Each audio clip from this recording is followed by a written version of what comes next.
Muy buenas tardes a todos. Mi nombre es Melanie Riofrío Piché, soy la secretaria general del Centro Internacional de Arbitraje de Madrid y les doy la más cordial bienvenida a este seminario titulado Arbitraje Internacional, la diversidad como motor de desarrollo en la región iberoamericana. Este seminario ha sido organizado con la participación del Centro Internacional de Arbitraje de Madrid, CIAM, y con Women Way in Arbitration LATAM. Desafortunadamente, el presidente de CIAM no ha podido acompañarnos esta tarde, pero ha dejado un video con las palabras de bienvenida que veremos a continuación.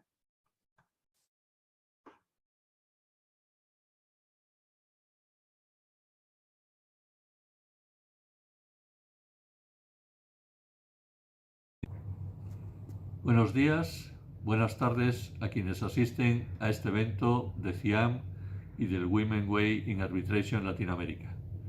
Para mí es una gran satisfacción participar en este acto mediante esta pequeña presentación de un seminario en el que tenemos verdadero interés y en el que hemos puesto mucha ilusión. Conocimos hace ya meses a esta organización, a Women Way in Arbitration Latinoamérica, y desde el primer contacto que tuvimos con ella decidimos que era el tipo de organización con la que queríamos trabajar. CIAM, desde el principio, ha apostado por la diversidad de la manera más amplia, por supuesto en la diversidad de género, pero también ha pensado en la diversidad cultural, en la diversidad geográfica. Por eso el contar con mujeres latinoamericanas destacadas en el mundo del arbitraje es un verdadero honor y un verdadero placer para nosotros. Firmamos como consecuencia de ese contacto un acuerdo de colaboración, pero con la intención de que no fuera un simple papel, sino que tuviera un contenido real. Y por eso, desde el principio decidimos organizar un seminario conjunto, que es el que hoy se celebra, con destacados ponentes y moderadores y con temas sumamente interesantes que encajan además perfectamente con lo que CIAM tiene como líneas estratégicas, entre otras también el uso del español, de la lengua española en el arbitraje internacional, su fomento y su mejora. También estamos realizando ya también colaboración en otros campos. Women Way in Arbitration es una manera privilegiada de conocer a las mujeres más destacadas en el arbitraje en Latinoamérica, las que tenemos muy en cuenta a todos los efectos que procedan en CIAM. Y sin ninguna duda, este seminario es solo el primer paso de una colaboración que esperamos que sea muy larga y muy fructífera. Estamos seguros de que así será. Mientras tanto, simplemente desear que disfruten ustedes de este seminario, agradecerle mucho a todas las personas que han participado en su organización el trabajo realizado y nada más, que aprovechen ustedes este día y esperamos volver a vernos muy pronto en otro acto con Women Way in Arbitration Latinoamérica.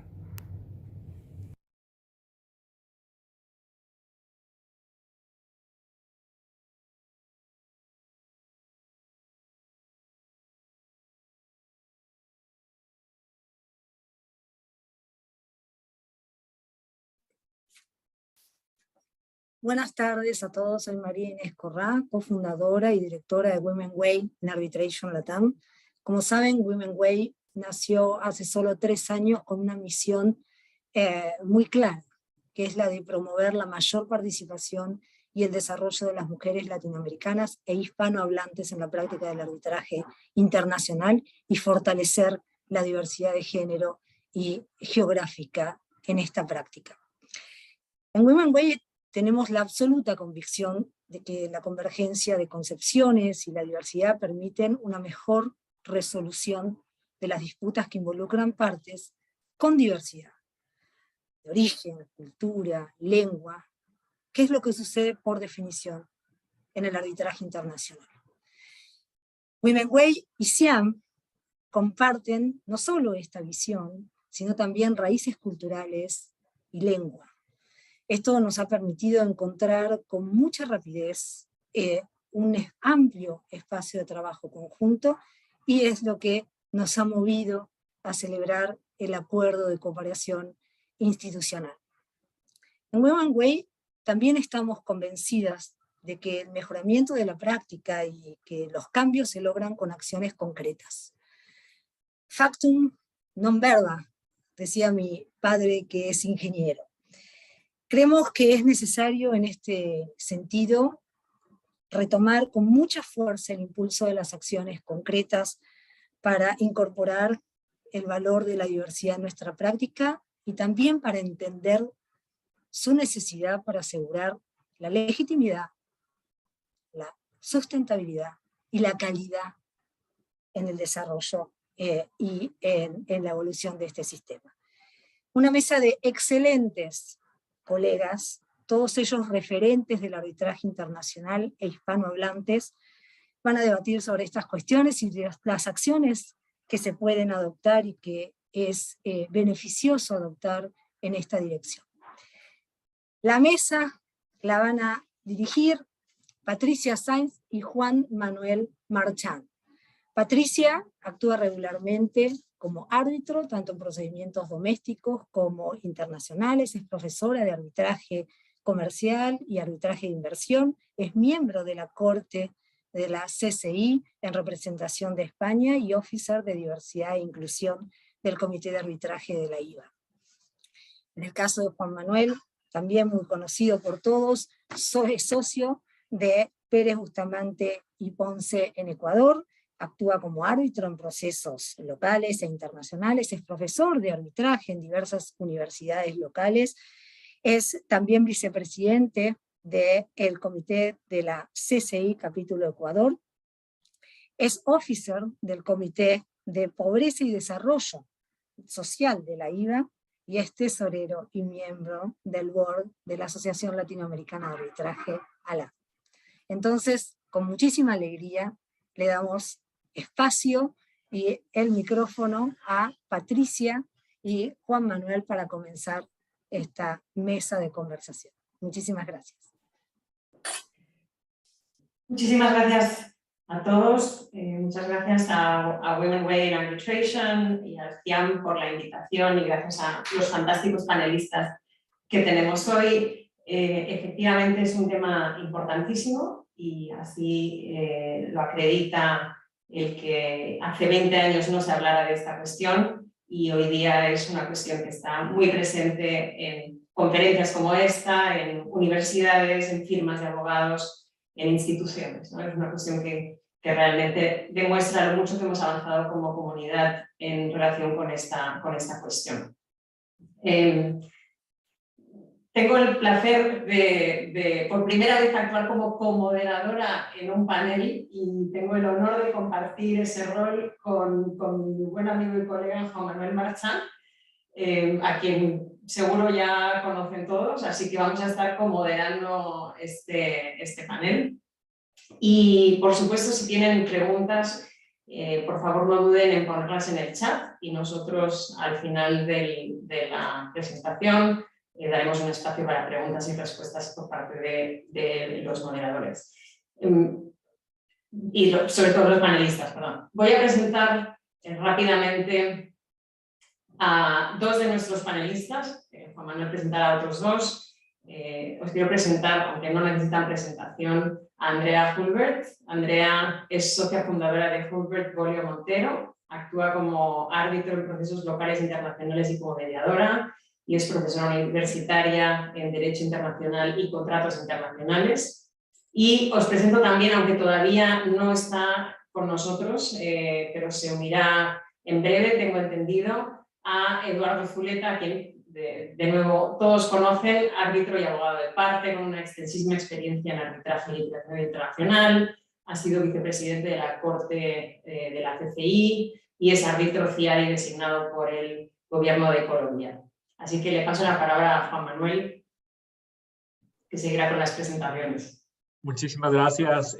Primero quería agradecer a CIAM y Women Way in Arbitration. Para mí es un privilegio poder estar en este foro rodeado de queridos colegas y amigos y compartir contigo, Patricia, este novedoso formato. Muy, muy contentos. Yo tengo el gusto de presentar igualmente dos estimados amigos. A Irma Rivera, que es socia de Brigario Urrutia, líder del equipo de litigios de arbitraje e insolvencia y del equipo de seguros y reaseguros. Ella está adicionalmente a cargo del programa de valor compartido y es parte del Comité de Diversidad de Brigario Urrutia. Tiene más de 25 años de experiencia asesorando a clientes extranjeros y nacionales en complejos y reconocidos litigios y arbitrajes. es árbitro y docente en programas de pregrado y posgrado. Irma igualmente es miembro de Women Way in Arbitration, mentora del Club Español de Arbitraje de Mujeres, Arbitral Women, miembro del Comité Colombiano de Arbitraje, de ALARB, y miembro de la Junta Asesora del Jamaica International Arbitration Center, entre otras organizaciones. Es un gustazo, Irma, poder compartir contigo este panel. Y last but not least, mi buen amigo Eduardo, que no necesita mucha presentación, pero diré unas poquitas cosas, que es socio y co-líder de la práctica de arbitraje internacional en Techert, que es una reconocida firma. Eduardo tiene su sede en París. Eduardo ha sido árbitro y ha participado en numerosos arbitrajes atentes, arbitrales, internacionales y locales de todo el mundo. Fue secretario general de la ICC en París. Y su experiencia incluye disputas relativas, entre otros, a contratos internacionales, industria farmacéutica, construcción, telecomunicaciones, arbitraje de inversión. Ha actuado como representante de parte en arbitrajes administrados por la CCI, por el CIADI, por la Cámara de Comercio de Estocolmo. Eduardo también como árbitro ha actuado en más de 100 arbitrajes internacionales. Sin más introducción y agradeciéndoles a todos ustedes por acompañarnos esta mañana, le devuelvo la palabra a Patricia para que arranquemos con esta conversación. Muchas gracias, Juan Manuel.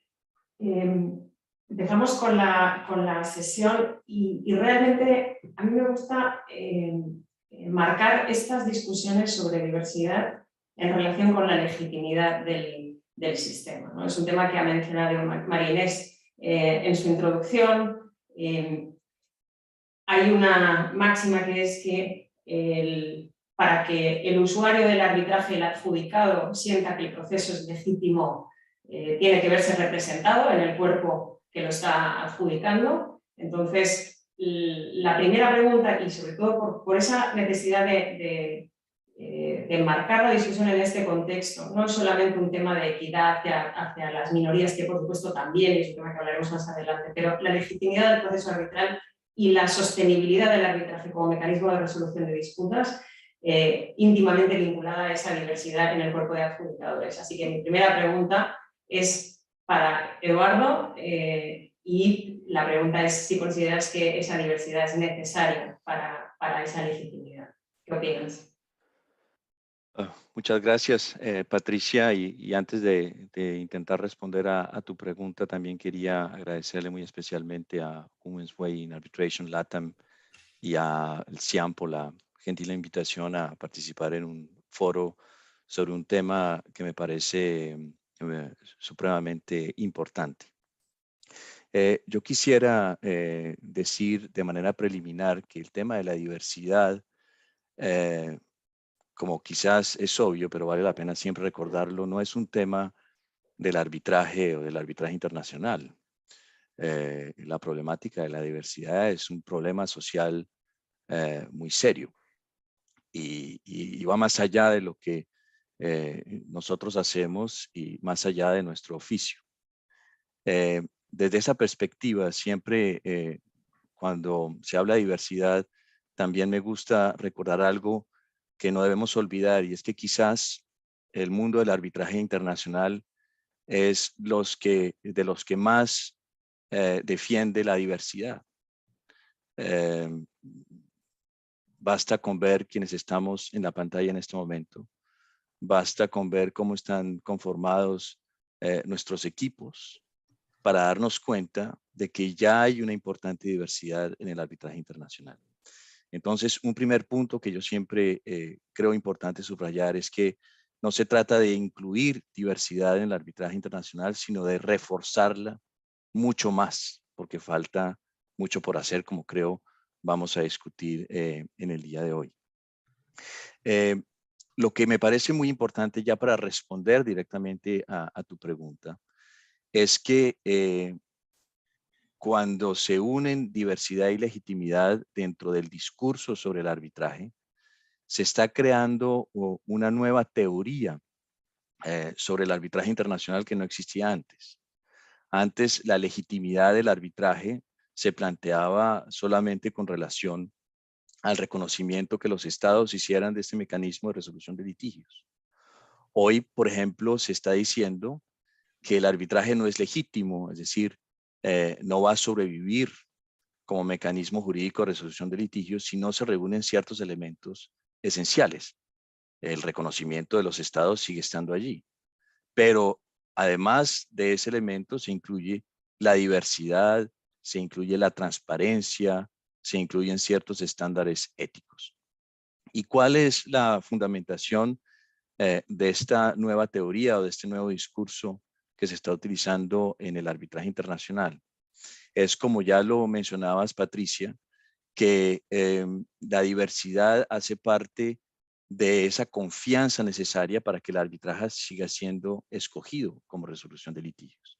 El mundo está hecho de muchas personas muy distintas y solamente si todas esas personas se ven representadas en el mecanismo del arbitraje, el arbitraje va a seguir siendo escogido.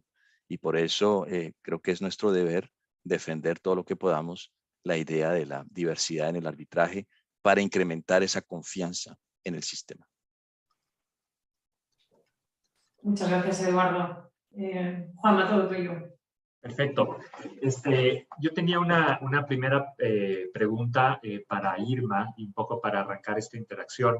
Las diversas organizaciones internacionales o entes administradores de arbitraje han ido llevando ciertas estadísticas sobre, por ejemplo, la participación de las mujeres en arbitraje.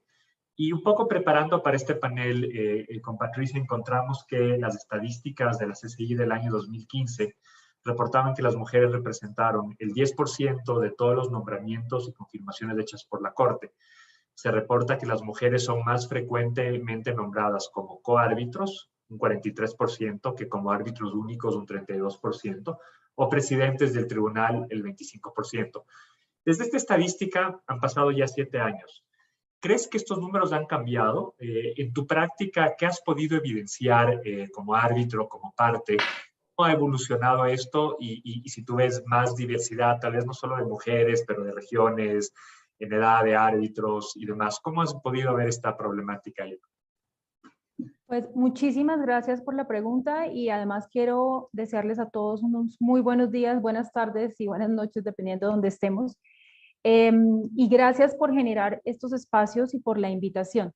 Dando respuesta a tu pregunta, te quiero contar que desde mi punto de vista personal, sí hay cambios.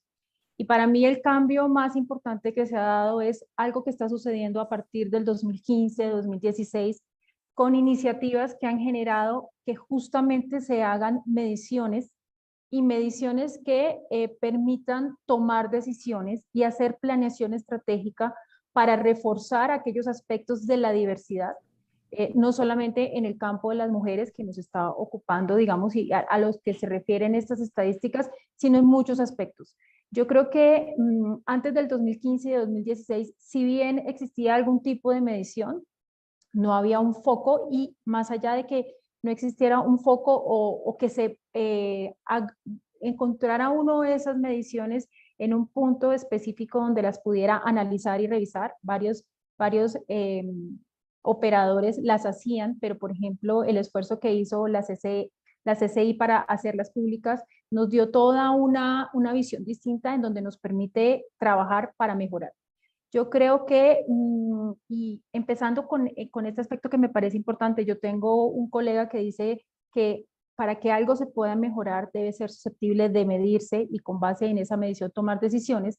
Lo que pasa a partir del 2015 y del 2016, no solamente con las cifras que nos compartiste, sino además con el pledge, que para los que no lo conocen es un manifiesto que permite tomar una serie de acciones positivas para que exista más diversidad y más equidad en la participación que tienen las mujeres en el arbitraje.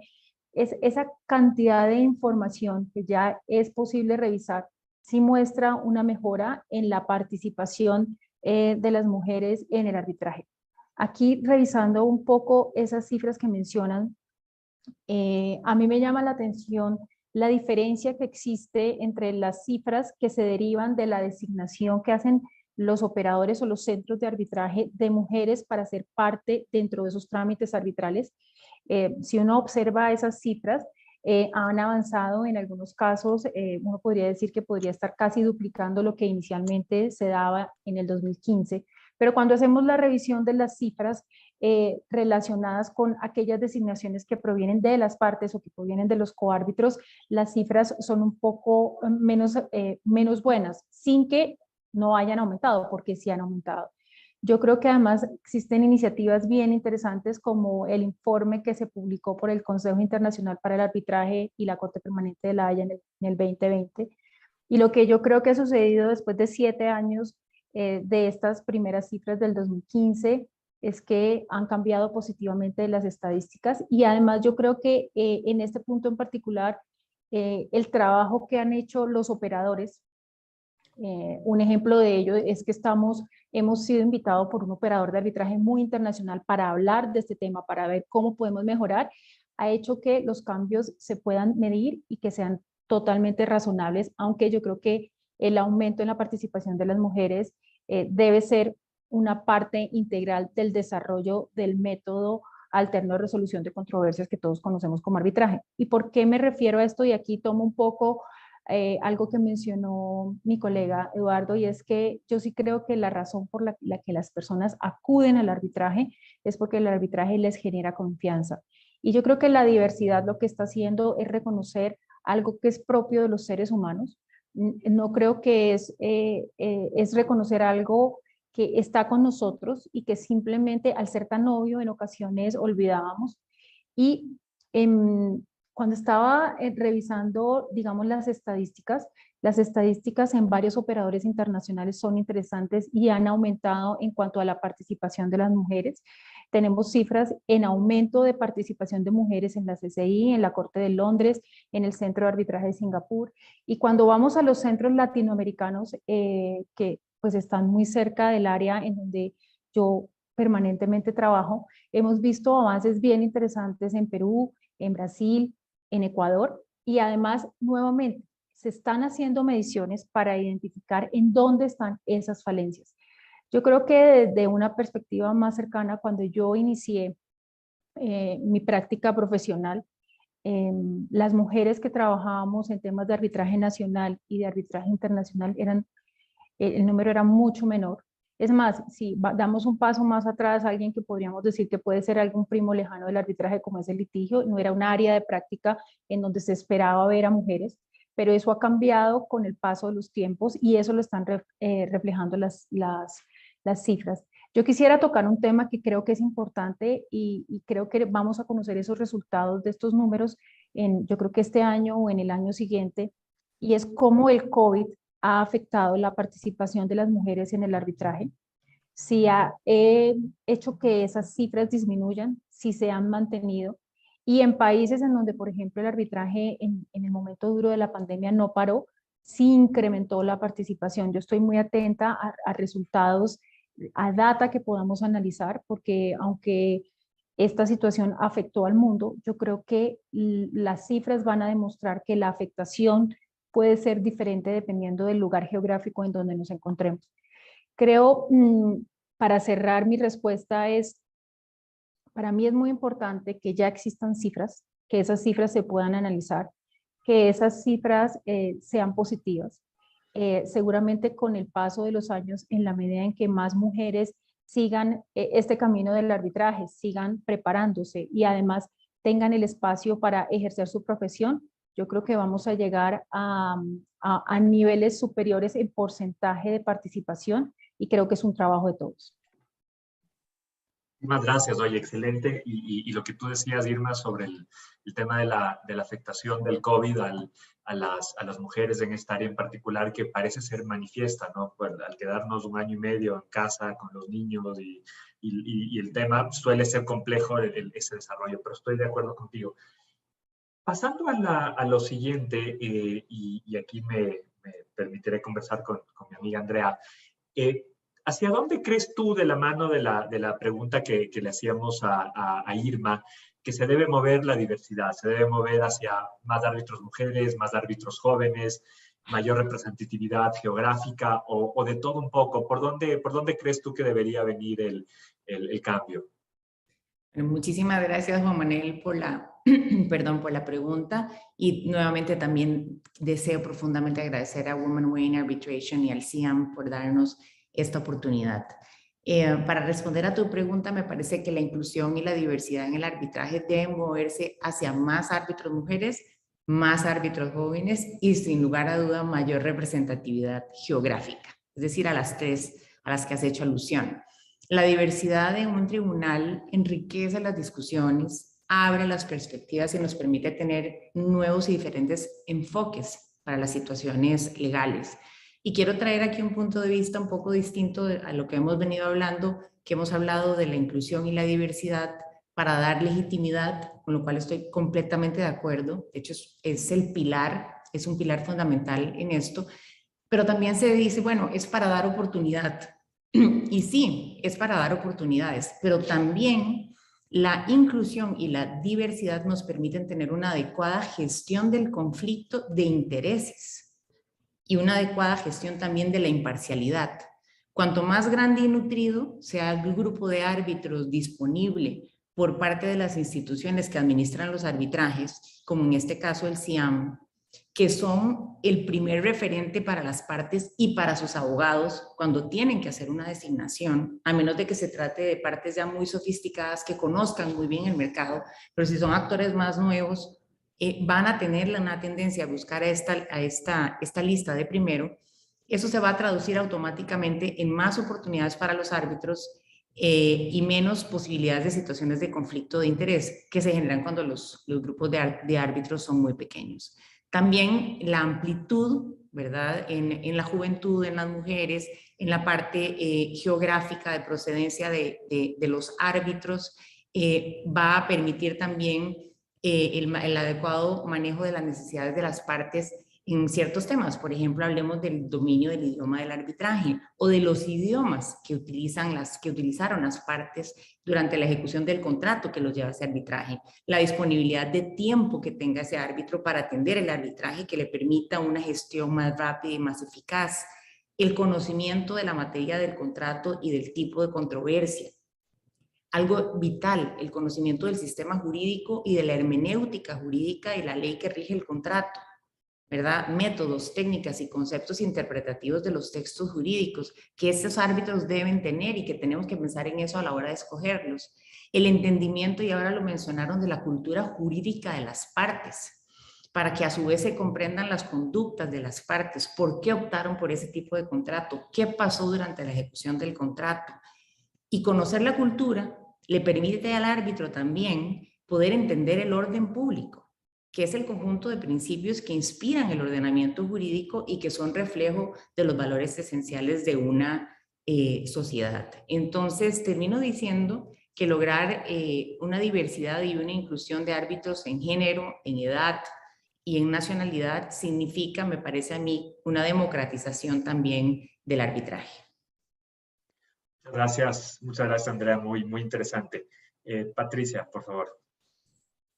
Muchas gracias, Andrea. La verdad es que has tocado temas bien interesantes, ¿no? Como el tema de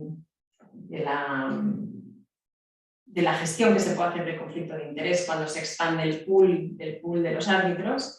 Y al expandir el pool de árbitros y de diversificar pues, género, la diversidad generacional, la diversidad de origen, etc., lo que tenemos inevitablemente es mayor diversidad cognitiva.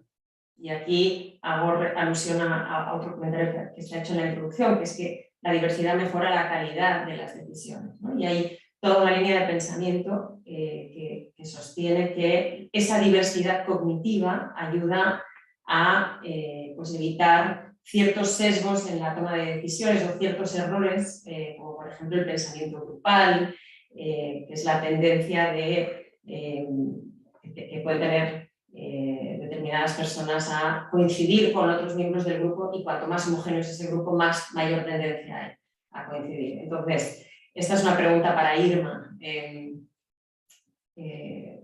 ¿Cómo contribuye o puede la diversidad cognitiva, que se deriva de la diversidad en general, contribuir a que los laudos sean mejores?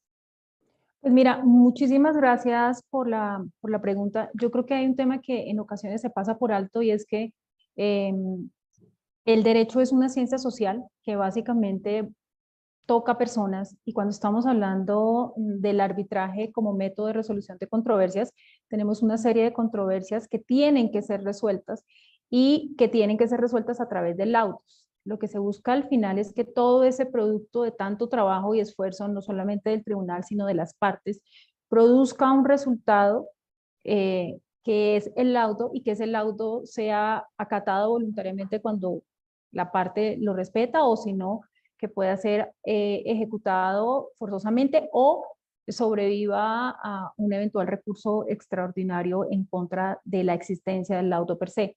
Pero yo creo que todo eso va atado a algo que es básico y es que hay una diversidad cognitiva y yo la entiendo como ese proceso a través del cual todos nosotros percibimos la realidad, adquirimos conocimientos y además esos conocimientos están atados en muchas ocasiones a nuestra propia experiencia, aunque también creo que esa diversidad cognitiva que nosotros, de la cual estamos hablando, se puede ver afectada por terceros o por lo que nos rodea a nuestro alrededor. Cuando se hace la pregunta es, ¿por qué esa diversidad cognitiva puede ser importante en la toma de decisiones que se reflejan en el laudo? Yo creo que porque la diversidad cognitiva permite que existan diversos puntos de vista, permitan que se vean distintas aristas, permite análisis distintos y además previene algo que ya mencionabas y es cómo se maneja ese pensamiento grupal que puede existir cuando estamos hablando de un tribunal que está integrado por un número plural de árbitros. Y es que si existe uniformidad en ese pensamiento grupal, porque el conocimiento y los antecedentes de esos árbitros son muy similares, es muy probable que algunos aspectos fundamentales de la controversia sean pasados por alto o algunas aproximaciones probatorias en cuanto al análisis y la afectación que estas pruebas tienen en el laudo no se vean o se vean de una manera muy similar. Porque todos van a tener el mismo sombrero, un sombrero muy similar, y especialmente ese pensamiento grupal puede hacer que algunos errores que podrían ser evitados porque hay interacción, hay discusión, hay pensamientos encontrados, simplemente se consoliden y el laudo no refleje todo lo que debió haber reflejado y sobre todo no tenga el sustento que debió haber tenido de manera completa. Y el laudo, como les comentaba al principio de mi intervención, pues es el producto final y es la carta de presentación de ese tribunal y es el cierre que permite que las vidas de los involucrados en un trámite arbitral puedan continuar si tiene la suficiente fortaleza para cerrar de manera definitiva la controversia. Hay algo de lo que nosotros hemos escuchado en los últimos años y yo también creo que eso es importante porque es un cambio cultural que propende por solucionar algunas situaciones que no se veían, que existían y son los sesgos que todos tenemos como seres humanos o las ideas que tenemos de manera preconcebida. Todos tenemos algunas ideas que son propias y solo cuando nos enfrentamos a personas que tienen preconceptos o sesgos distintos de los que nosotros tenemos, se pueden hacer construcciones por fuera de esos sesgos o se pueden modificar algunas ideas que ya venimos, que nos han venido acompañando durante muchos años. Hay algunos temas que simplemente quisiera mencionar y es que cuando se ha hecho todo este análisis de los sesgos o los preconceptos, se habla, por ejemplo, de sesgos por actitud, de sesgos de confirmación, de sesgos de anclaje, de sesgos de egocentrismo. Y todas estas situaciones, cuando estamos hablando de un panel arbitral, por supuesto pueden afectar la decisión y en ocasiones la pueden afectar de manera negativa, haciendo que ese laudo que debía cerrar la controversia con el mejor sustento posible, pues no lo tenga o le falte alguna parte del análisis. Y un tema interesante es que hemos oído durante muchos años que la inteligencia colectiva es importante, que la inteligencia colectiva se debe privilegiar, pero el verdadero pensamiento colectivo, en mi opinión personal, debe aprovechar las ventajas de esa diversidad cognitiva, es decir, puntos de vista distintos que deben tener argumentos, que deben tener sustentos. Y para mí personalmente que exista esa diversidad permite que aquello que pueda afectar el laudo al final como por ejemplo lo son los sesgos, o pensar de manera uniforme, o perderse de algunos aspectos que son fundamentales en la decisión, se ven, digamos, de alguna manera aminorados por la diversidad. Hay puntos diversos que pueden mejorar el laudo. Esos puntos pueden evitar que el laudo olvide resolver o analizar algunos aspectos fundamentales. Contar con opiniones diversas, obviamente sustentadas, que permitan una discusión y una dialéctica sana al interior de un tribunal arbitral, yo creo que seguramente va a mejorar la decisión final reflejada en ese laudo. Y yo creo además que la diversidad, desde mi punto de vista personal, no es simplemente un reconocimiento de algo que es ético o es moral. A mí me parece que simplemente reconoce que es una realidad, trasciende aquello que nosotros podríamos considerar ético o moral, es una necesidad para que las decisiones que se profieran tengan el sustento necesario. Y cuando garantizamos esa diversidad en ese proceso de pensamiento y en ese proceso de decisión, estamos además garantizando ese producto, con cualquier error que podemos tener los humanos, ese producto final que es el laudo. Y desde mi punto de vista particular, yo creo que se propende porque se mantenga la confianza en el arbitraje, lo que permite que el arbitraje continúe en el tiempo. Muchas gracias, Irma. Efectivamente, las discrepancias que puede haber dentro del tribunal no hacen más que reforzar el producto que finalmente sale, ¿no? Y que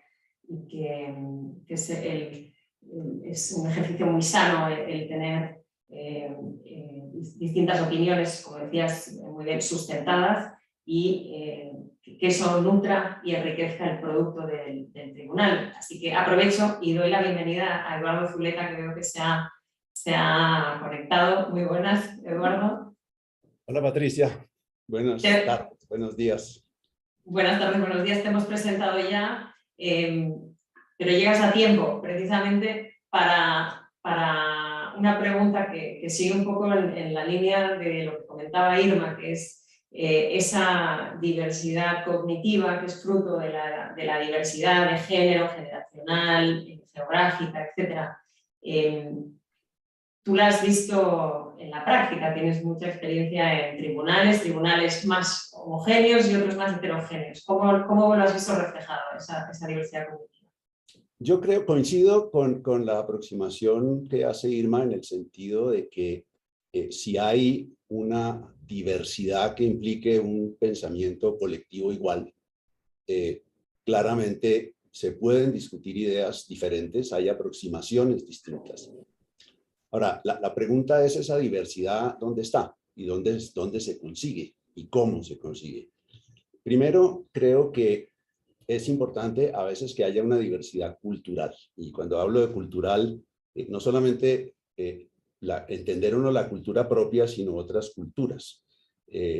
Por ejemplo, un árbitro, y esto es una experiencia real, un árbitro de un país latinoamericano, por ejemplo, puede entender mejor y puede tener una actitud distinta si es nombrado árbitro en países pequeños de Europa del Este, por ejemplo, en países pequeños de África, porque va a tener primero una diferencia cultural, sí, pero por el otro lado puede tener una sensibilidad frente a esos países y los problemas que pueden tener de pronto similares a los que hay en América Latina. La segunda cosa que aporta la diversidad claramente es cuando hay un entrenamiento legal diferente, porque la aproximación es distinta. El abogado educado que hizo su LLM en Columbia o en NYU no va a tener la misma aproximación en la forma de razonar, por ejemplo, que el abogado que hizo su especialización o ha estudiado en la Sorbona. Son dos aproximaciones totalmente distintas a la forma de razonar, y eso también me parece que es importante, porque eso hace que el laudo sea un laudo más balanceado, no un laudo escrito a la latinoamericana, por llamarlo de alguna manera, o a la common law, por llamarlo de otra manera, sino un laudo que realmente tiene una cuestión que se entienda. Es también importante la diversidad en cuanto a que el árbitro o los árbitros, por ejemplo, un árbitro que tenga una profesión adicional puede añadir a la deliberación. Un árbitro que sea ingeniero, un árbitro que sea economista, incluso, el doctor Silva Romero, ejemplo, un árbitro que sea filósofo. Eso ayuda en el racionamiento, porque pone un elemento distinto de sentarse tres personas que piensan más o menos igual y que de una u otra manera van a llegar a la misma conclusión. En la práctica no hay nada más asustador que cuando uno manda un borrador de laudo y recibe a las 2 horas una respuesta que dice no tengo ningún comentario. A mí eso me da pánico porque pues quiere decir que no hay esa diferencia de raciocinio y esa diferencia de aproximación. La otra cosa que he visto que aporta es la gente joven, las nuevas generaciones, porque traen ideas nuevas, porque traen aproximaciones distintas. No es fácil a veces por las partes más que por las instituciones poner gente nueva en los tribunales.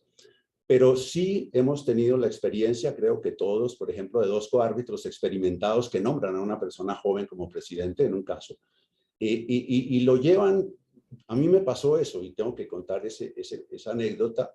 En mi primer caso de inversión hace mucho tiempo, pues a mí me llevaron de la mano Yves Derán y Rodrigo Oriamuno en muchas de las cosas que tuve que decidir porque no tenía la experiencia. Y es un aporte que pueden hacer los árbitros experimentados a la persona joven y esa persona trae ideas nuevas. Y finalmente, en el tema de diversidad de género, también hay un aporte importante. Porque por más que nos digamos todo lo que nos queramos decir, la manera de pensar es distinta. La manera de abordar los temas es distinta. En mi experiencia, por ejemplo, la mujer es tremendamente más detallista que el hombre. Va más al detalle. Se fija más en el detalle de las cosas y llama mucho la atención sobre cierto tipo de detalle de las cosas. De manera que creo, para concluir esto, que la diversidad y la manera de abordar los problemas es importante. Porque todos tenemos unos sesgos. No nos podemos quitar los sesgos de encima, eso es metafísicamente imposible. Pero sí tenemos que tener personas, digamos, con sesgos distintos, con sesgos diversos. Quitárnoslos del todo me parece que es imposible. Tendríamos que tener el árbitro ideal viviendo como monje en una montaña, sin hablarle a nadie. No se podría confesar porque de pronto crea un conflicto con el cura. Entonces, tiene que ser una cosa, tenemos que aceptar que tenemos sesgos, tenemos que aceptar que todos esos sesgos nos afectan y creo que esa diversidad en los tribunales hace que por lo menos los sesgos sean distintos y se puedan intercambiar unas ideas en una forma muchísimo más abierta que cuando hay personas, como mencionaba Irma, pensando colectivamente porque todos piensan exactamente lo mismo. Muchas gracias, Eduardo. Y muy interesante tu aportación. Y efectivamente poco podemos hacer en contra de los sesgos que sabemos que tenemos, pero sí concienciarnos de que los tenemos, como hacen este tipo de conferencias precisamente. Por eso son tan importantes. Le paso la palabra a Juan Manuel. Gracias, Patricia. Eduardo, bienvenido. Y lo que tú decías y decía Irma, me trae un poco a la gran problemática de la diversidad. Y como decía Eduardo Silva al inicio, que no es solo un mal del arbitraje, sino un mal general. Y hay este sesgo que es el sesgo de la similaridad, ¿no es cierto? El sesgo del parecido a mí, que es algo, por ejemplo, que en nuestro estudio luchamos cuando quieres contratar a alguien, de repente te encuentras que estás buscando exactamente el mismo idéntico perfil de cada uno de los abogados. Dices, oye, yo no quiero otro yo, no quiero alguien que me diga, sino que venga con una óptica distinta, con una formación distinta y que no sea idéntico con el mismo molde. Y esto yo creo que en el arbitraje aplica mucho, ¿no? Que las personas como ustedes que están en los tribunales, claro, en vez de ver un árbitro muy idéntico, muy amigo, muy parecido, tal vez ver a alguien que te pueda traer a la mesa otro tipo de comentarios.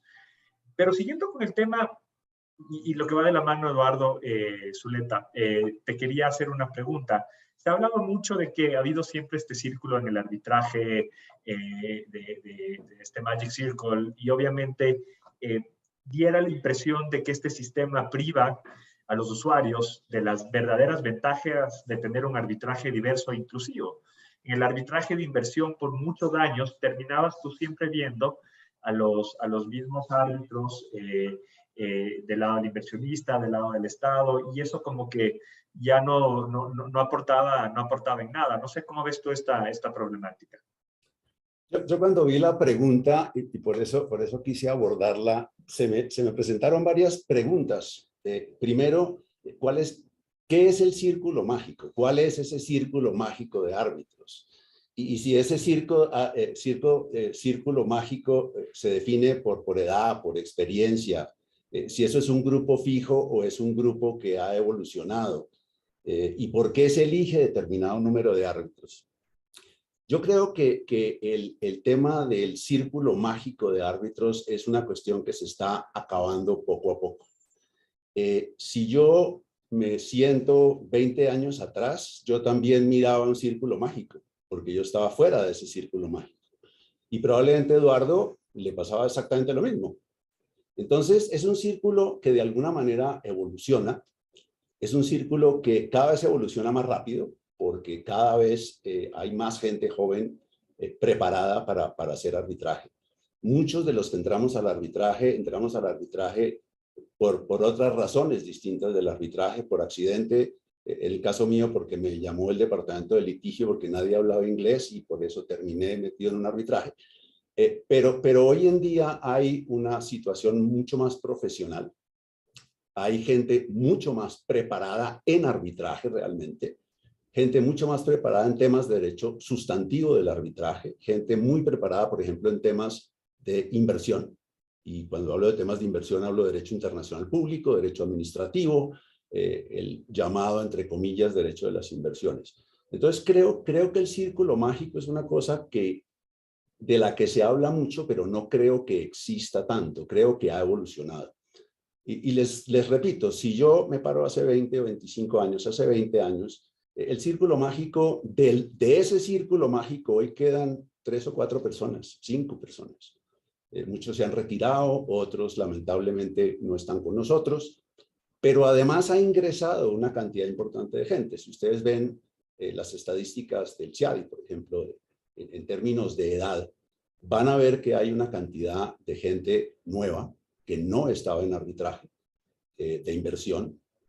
Ustedes van a ver que los estados en sus listas de árbitros están nombrando gente joven. Y esa gente joven probablemente los menores que ellos estarán hablando en unos 5 o 10 años del círculo mágico que los dejó por fuera. Entonces, yo creo que lo que tenemos que pensar un poco es cómo hacer que sea diversa la carrera para llegar a ese círculo mágico. No creo que se trate de sacar un poco a un círculo mágico a codazos. Creo que lo que tenemos es que ver cómo ha sido ese proceso y cómo tiene que ser el proceso a futuro. Y en eso creo que hay 2 cosas que son importantes. La primera, no tengo la menor duda de que las instituciones, CCI, CIADI, menciono esas 2 que tal vez son las que más conozco, pero la CCI y el CIADI han hecho un gran esfuerzo por poner gente nueva, por poner más mujeres en los tribunales, por poner gente más joven en los tribunales.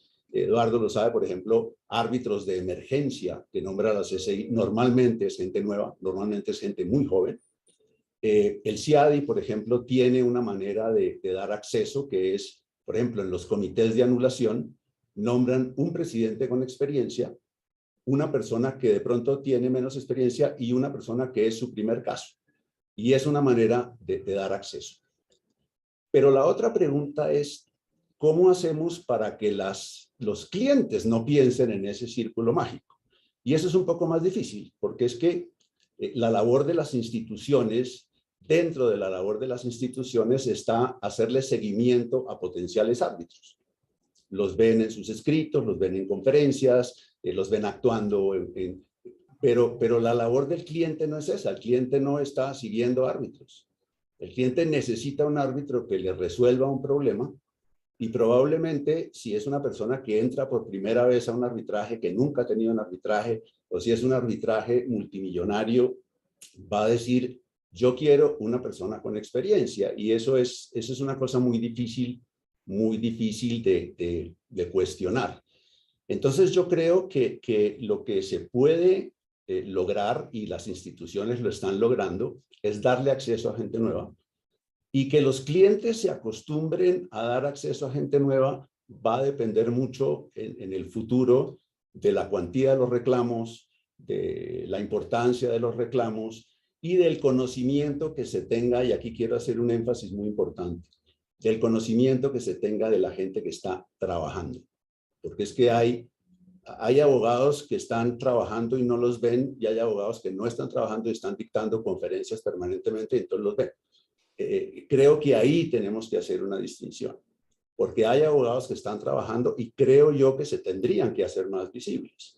He visto abogados jóvenes extraordinariamente buenos en audiencias, pero no los ven porque están trabajando en las audiencias, y es la gente que sabe realmente de arbitraje. De manera que creo que esa es otra cosa que sí nos corresponde un poco a nosotros, visibilizar a esos abogados jóvenes que están enterrados entre los papeles y que nadie ve porque están haciendo arbitraje. Esos serían como mis comentarios básicos sobre este tema. Gracias, Eduardo. Muy interesante. Patricia, sí, adelante. Sí, en la misma línea, tengo una pregunta para Eduardo Silva. Y precisamente son temas que tocaba Eduardo Zuleta, ¿no? Que son esos obstáculos a la diversidad. Yo tiendo a pensar en los obstáculos en dos categorías: la demanda y la oferta. ¿Cómo hacemos que haya más minorías que lleguen a esas situaciones donde tienen las competencias y tienen la visibilidad que comentaba Eduardo? Eso en el sentido de la oferta. Y la demanda, ¿cómo hacemos que los usuarios, los abogados de parte, las instituciones superen esas reticencias, ¿no? a nombrar siempre a las personas del mismo grupo, o a nombrar, como se ha comentado antes, a las personas que más se nos parecen, que es un sesgo al final muy humano, ¿no? Queremos a alguien que se nos parece, nos inspira más confianza. Entonces, ¿cómo superamos esas dos problemáticas, que son las que confluyen al final para que tengamos números bajos en cuanto a diversidad? Progresando, pero bajos. Esa es una pregunta. Y la segunda es, ¿quién está mejor posicionado, Eduardo, para dar un empujón a la diversidad? Muchas gracias, Patricia. Bueno, yo veo para empezar con la primera pregunta, que es muy compleja, yo veo tres obstáculos a la promoción de la diversidad. Ya Eduardo ha mencionado de alguna manera alguno. El primer obstáculo me parece que tiene que ver más con la manera como todos estamos tratando la diversidad. Es decir, el fenómeno de la diversidad es una lucha, me parece a mí, que todos estamos intentando librar para que haya menos discriminación. En otras palabras, para que haya igualdad de oportunidades para todos, de alguna manera. Y en eso creo todos estamos de acuerdo. Pero precisamente por cuanto el objetivo es tan amplio, en esa palabra diversidad entran muchos fenómenos que son radicalmente distintos. Uno que es quizás el que más se ha tratado es ¿por qué no se nombra a más mujeres como árbitras? Pero hay otros fenómenos como ¿por qué no se nombra como abogado o como árbitro a más profesionales de África? O por qué, o qué se está haciendo para aquellos que están en la comunidad LGBT, ¿no? O sea, lo que quiero enfatizar es que al tratar de manera abstracta un fenómeno que es el de la diversidad, se meten en ese paquete muchas cosas que son distintas y que me parece requieren soluciones o consideraciones distintas. Entonces yo creo que en algún momento ese tema de la diversidad se tiene que dividir en diferentes temas para que las medidas correctivas, si hay que tomarlas, o por lo menos la discusión, sea un poco más focalizada. El segundo obstáculo que yo veo y que es mayor es el que mencionaba Eduardo, es asuman que están actuando ustedes como abogado de parte. Y el director jurídico de la empresa está conversando con ustedes sobre el coárbitro que se va a nombrar. La tendencia evidente es a nombrar a un coárbitro de quien se sabe cómo puede decidir o cómo va a considerar algunos temas o qué experiencia tiene en un dominio o en una materia. Entonces, hay un problema para que entren nuevas personas en ciertos asuntos cuando el abogado quiere asegurarse que la persona nombrada no va a ser criticada al final, de alguna manera. Si el caso se gana o se pierde, es un tema, pero por lo menos se nombró a alguien que tenía ciertas calidades que indicaban que podía ser un buen árbitro en el caso. Lo que yo he constatado respecto a este problema es que hay muchas otras personas que uno no conoce que tienen la misma experiencia. Puede que no hayan actuado tan frecuentemente como árbitro, pero se puede de alguna manera intentar conocerlas y por lo tanto algo que me parece útil es intentar hablar con personas que uno no necesariamente conoce para empezar a conocerlas. Puede que uno no las nombre en este primer caso, pero en un segundo podrán ser, a mi modo de ver, consideradas. De alguna manera, la paradoja es que la noción de confianza de la que hablábamos antes también es un freno a la diversidad, porque tendemos a nombrar en quien confiamos y tenemos un temor a lo desconocido, no tenemos confianza por definición en alguien que no conocemos. Entonces, ese es un obstáculo que yo encuentro mayor a la diversidad. Y por último, hablando de abogados, porque la diversidad no solamente es en cuanto al nombramiento de árbitros, a veces me parece a mí que se hace demasiado énfasis en ese tema. También es cómo entrar a trabajar como abogados en el arbitraje internacional, que es también muy complicado, muy complicado. Y yo creo que el obstáculo es que hemos creado un prototipo del abogado asociado en el arbitraje internacional. Hoy día, cuando uno recibe hojas de vida, pues estas muchachas y estos muchachos hablan como 15 idiomas, han hecho todos los MOOCs que existen en el planeta, tienen 4 LLMs, están escribiendo la tercera tesis. Entonces, cuando uno ve esa hoja de vida, dice, bueno, si hoy día yo fuera el joven Eduardo enviando mi hoja de vida, no me contratarían en ninguna parte. Entonces, eso a mí me ha llevado a pensar que tenemos que luchar contra ese prototipo del asociado ideal, precisamente porque gente que venga de otros horizontes puede tener buenas ideas y puede contribuir a un equipo. Yo creo que el buen equipo es el que tiene gente muy distinta que le puede dar a un cliente diferentes puntos de vista y hacer un mejor trabajo. Pero para eso debemos evidentemente luchar contra ese modelo. ¿Quiénes son, por último, quienes han empujado más el tema de la diversidad? Sin ningún lugar a dudas, las instituciones. Las instituciones tienen más facilidad para hacerlo en cuanto al nombramiento de árbitros. Pero también pienso yo, las firmas de abogados o quienes estamos en las firmas de abogados tenemos el deber de ser más abiertos de espíritu e intentar contratar a gente cada vez más diversa. Las firmas americanas lo hacen cada vez más porque eso es lo que los clientes quieren.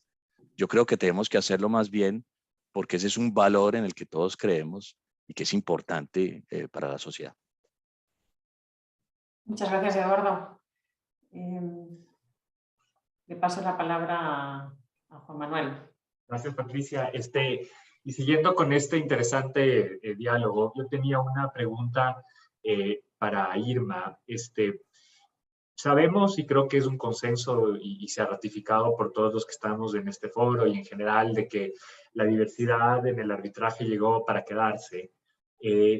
La pregunta o el razonamiento que yo quería conversar contigo es cómo hacerlo de una forma que evite los extremos, ¿verdad? Que es algo que siempre ha hecho un daño a causas importantes. ¿Cómo propugnamos por una verdadera diversidad, pero por una diversidad sostenible en el tiempo, que no sea una moda o un fenómeno que que hoy estamos preocupados y hablando de estos, y esto en el transcurso de los años se pierde, sin entrar a los extremos que siempre son dañinos. ¿Cómo ves tú esto? ¿Cuál sería tu take aquí, Irma? Pues mira, esa es una pregunta bien interesante, porque a veces las muy buenas o el reconocimiento de situaciones que de hecho para mí la diversidad es algo que existía antes, pero era algo que aunque era obvio, como les comentaba antes, no se veía. Aunque hayan líneas similares de comportamiento, todos somos de alguna manera distintos. Ahora bien, yo creo que ese consenso que permite reconocer algo que es fundamental para el arbitraje y es la diversidad, ha generado, como les comentaba al principio, una necesidad de saber qué es lo que beneficia no solamente al arbitraje, sino a todos los que están involucrados en el arbitraje, porque la diversidad no se puede volver una forma de exclusión. ¿Y a qué me refiero cuando digo esto? La diversidad debe abrir las puertas para que personas diversas, valga la redundancia, tengan acceso a participar en el arbitraje, no solamente como árbitro, como parte, como operador, como clientes, sino que además permita que exista un camino que propenda por generar confianza en el arbitraje y que el arbitraje continúe en el tiempo haciendo los ajustes que deban hacerse. Cuando yo pensaba en cómo lo veo yo desde el punto de vista práctico, a mí se me ocurría que es importante tener herramientas que permitan avanzar en ese camino y buscar una diversidad que tenga inclusión. Y les doy algunos ejemplos. Yo creo que algunos de esos ya los estamos viendo en la práctica. La forma en que los operadores internacionales y nacionales en nuestros países están afrontando o haciendo que la diversidad se vuelva una realidad. Hablando de diversidad, generando reglamentos inclusivos, generando políticas que permitan que no solamente se hable del tema de mujeres, sino también se hable del tema de diversidad en cuanto a la edad, diversidad en cuanto, como lo mencionaba ya Eduardo, orígenes jurídicos y conocimientos jurídicos, diversidad de zonas geográficas, y eso de entrada le da una herramienta adicional para que esa diversidad de verdad florezca y funcione para lo que debe funcionar, es decir, para que las controversias se resuelvan de una manera adecuada y quienes quieran hacer parte de un trámite arbitral lo puedan hacer con confianza en el trámite. Yo creo que adicionalmente yo las llamaría como las herramientas institucionales que cada uno de esos centros han empezado a hacer efectivas y espacios como este, pues que nos está ayudando y acompañando este centro de arbitraje tan importante. Yo también creo que la capacitación permite que la diversidad florezca y sea cada vez más visible. Yo creo que la diversidad implica que cada cual, a quien se le quiera reconocer como diverso, asuma la responsabilidad de sus carreras profesionales y asuma la responsabilidad de los cargos que quiere ocupar o que ocupa. Y eso requiere en muchos casos experiencia, capacitación, acompañamiento. Creo que la posibilidad, por ejemplo, que haya más personas involucradas en temas de arbitraje implica de alguna manera que volvamos a las raíces de cómo en algún momento se enseñaba el derecho. Es, por ejemplo, todos estos programas de mentoría, que son herramientas que las instituciones han empezado a promulgar y además a impulsar, han ayudado a que personas de diferentes ambientes, países y antecedentes puedan confluir en el arbitraje. Creo que también todas estas herramientas están ayudando a un cambio cultural y ahí quizás coincido con mis colegas, uno de los cambios culturales más difíciles en ocasiones es el cambiar la forma en que vemos a quienes deben intervenir en el arbitraje, a quienes, qué conflictos se deben llevar al arbitraje, en dónde se deben resolver y cómo se deben resolver. Hay jugadores importantísimos como son los clientes. También hay jugadores muy importantes como son los abogados cuando participan en las audiencias para darle, por ejemplo, juego a nuevos profesionales que han hecho un trabajo muy bien, pero ¿qué piensa el cliente de que una persona un poco más joven intervenga en la audiencia? Yo lo diría de alguna manera, es simplemente humanidad. Pero para cerrar mi respuesta, yo te diría, tienen que haber unas herramientas institucionales, legales y prácticas que permitan producir unos resultados que con el paso del tiempo sean medibles y que luego puedan evaluarse para ver en qué parte de todo este trabajo tiene que reforzarse ese concepto de diversidad y de inclusión. Porque al final todos los que participamos en arbitraje lo único que estamos buscando es que el conflicto se resuelva de manera definitiva y no simplemente sembrar un conflicto para que posteriormente se reabra. Y creo que este es un gran escenario para que eso pase. Muchas gracias, Irma. Patricia, dale. Muchas gracias. Tengo una pregunta en línea con lo que comentabas, Irma, de la diversidad regional. Una pregunta para Eduardo Zuleta, que es si está teniendo éxito el arbitraje realmente en los países de habla hispana. ¿Qué opinas? Yo creo que sí. Quiero hacer una aclaración porque recibí un par de mensajes por el chat. También hay quienes trabajan y dictan conferencias. No estoy hablando de categorías absolutas. Entonces, hacer esa aclaración. Yo creo que sí está aumentando el arbitraje hispanoparlante. Lo que sucede es que no está aumentando, o mejor dicho, no es que no esté aumentando, es que no se ve dentro de los círculos de las instituciones de siempre, la CCI, el CIADI, etc. Pero si ustedes miran América Latina, por ejemplo, o España, verán que hay una cantidad enorme de centros de arbitraje que están llevando casos internacionales con árbitros internacionales en español, y cada vez más. Y es un arbitraje de alguna manera, si hemos hablado siempre de arbitraje en América Latina y de arbitraje latinoamericano, el concepto de Latinoamérica ya de inicio es bastante discutible si eso es una cosa geográfica o política. Pero lo que vemos es que hay en la Cámara de Comercio de Bogotá, en la Cámara de Comercio de Quito, en la Cámara de Comercio de Lima, en los centros de arbitraje brasileros, hay una especie de arbitraje mixto, una especie de fusión, donde se toman elementos del arbitraje internacional, se le ponen elementos criollos, elementos nativos, porque en muchas de nuestras jurisdicciones se empezó con el arbitraje nacional, hay una cultura del arbitraje nacional y la migración no puede ser de un momento a otro. Entonces, hay una cantidad de arbitrajes en español donde se está, creo que sí hay un crecimiento del arbitraje en la región. Ahora, en cuanto a las instituciones más reconocidas, para hablar dos, una de inversión y una comercial, la CCI y el CIADI.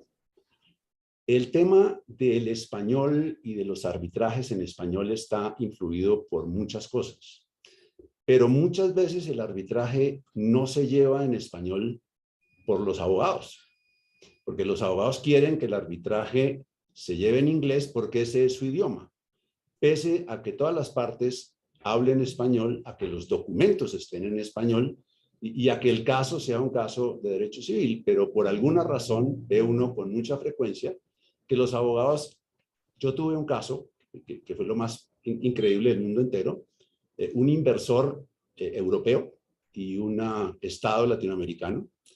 El inversor europeo quería que el arbitraje fuera en español y el estado latinoamericano quería que el arbitraje fuera en inglés. Y la razón de ser era simple y llanamente porque de lado y lado había abogados en un lado que no hablaban español y en el otro que no hablaban inglés. Y eso obviamente aumenta los costos y dificulta el problema. Ahora, las instituciones tienen arbitrajes en español, suficientes creo, cada vez más. En el caso del CIADI ha habido un crecimiento importante de arbitrajes en español, simplemente porque hay una cantidad, como ustedes saben, de demandas nuevas contra estados de América Latina que son hispanoparlantes. En la CCI también ha habido un incremento importante de los arbitrajes en español.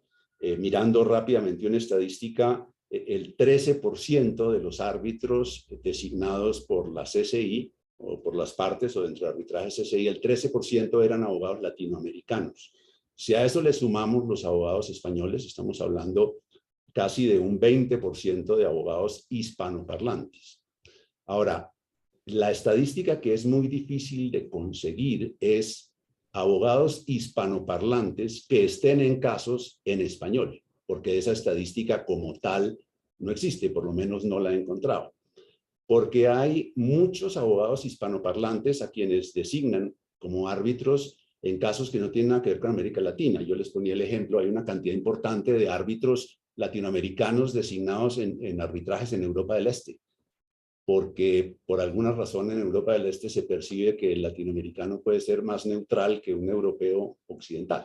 De manera que creo que sí hay un crecimiento, creo que hay un crecimiento importante, y creo que tenemos que mirar también un poco más a qué están haciendo las instituciones regionales, porque hay unas que han tenido un crecimiento realmente importante, llevan arbitrajes.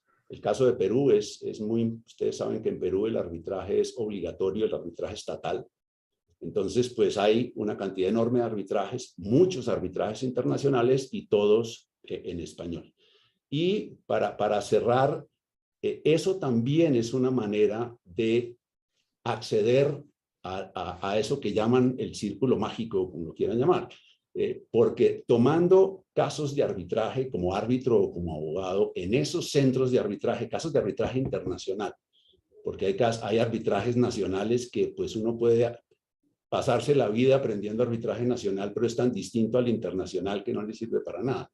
Pero sí es una forma de acceder al arbitraje, tener algo de experiencia en esos centros latinoamericanos que tienen buena cantidad de arbitrajes internacionales en español. Y es una manera, porque esos centros además, ustedes saben, son representantes de la CCI, porque es la Comisión Nacional o tienen un acuerdo con el CIADI, es una forma también de tener una experiencia y construir una carrera. Pero respondiendo simplemente en dos palabras, creo que sí ha habido un avance muy importante en el uso, en el crecimiento de arbitrajes de habla hispana, tanto en inversión como en el tema comercial. Muchas gracias, Eduardo. Me parece muy llamativo y muy en línea con lo que comentamos, el que haya casos que son entre partes probablemente que hablan español las dos, pero una de las dos recurre a abogados que son de habla inglesa o a árbitros de habla inglesa, cuando lo que tienen que hacer es probablemente buscar, porque gente competente y válida que pueda llevar el caso en español, tanto como abogado de parte o como árbitro, sin duda los hay, ¿no? Entonces es un poco salir de ese sesgo de me voy a los players habituales o me voy a los tried and tested y buscar, porque la gente válida ahí está, ¿no? Juanma, todo tuyo. Gracias, Patricia. Moviéndonos con el tema, quería conversar contigo, Andrea. José Antonio Caínzos, presidente del CIAM, en su discurso, mencionó, y es un tema que se ha venido conversando, sobre la importancia del lenguaje en el arbitraje. Él ha mencionado que el CIAM ha mirado este tema con mucha atención.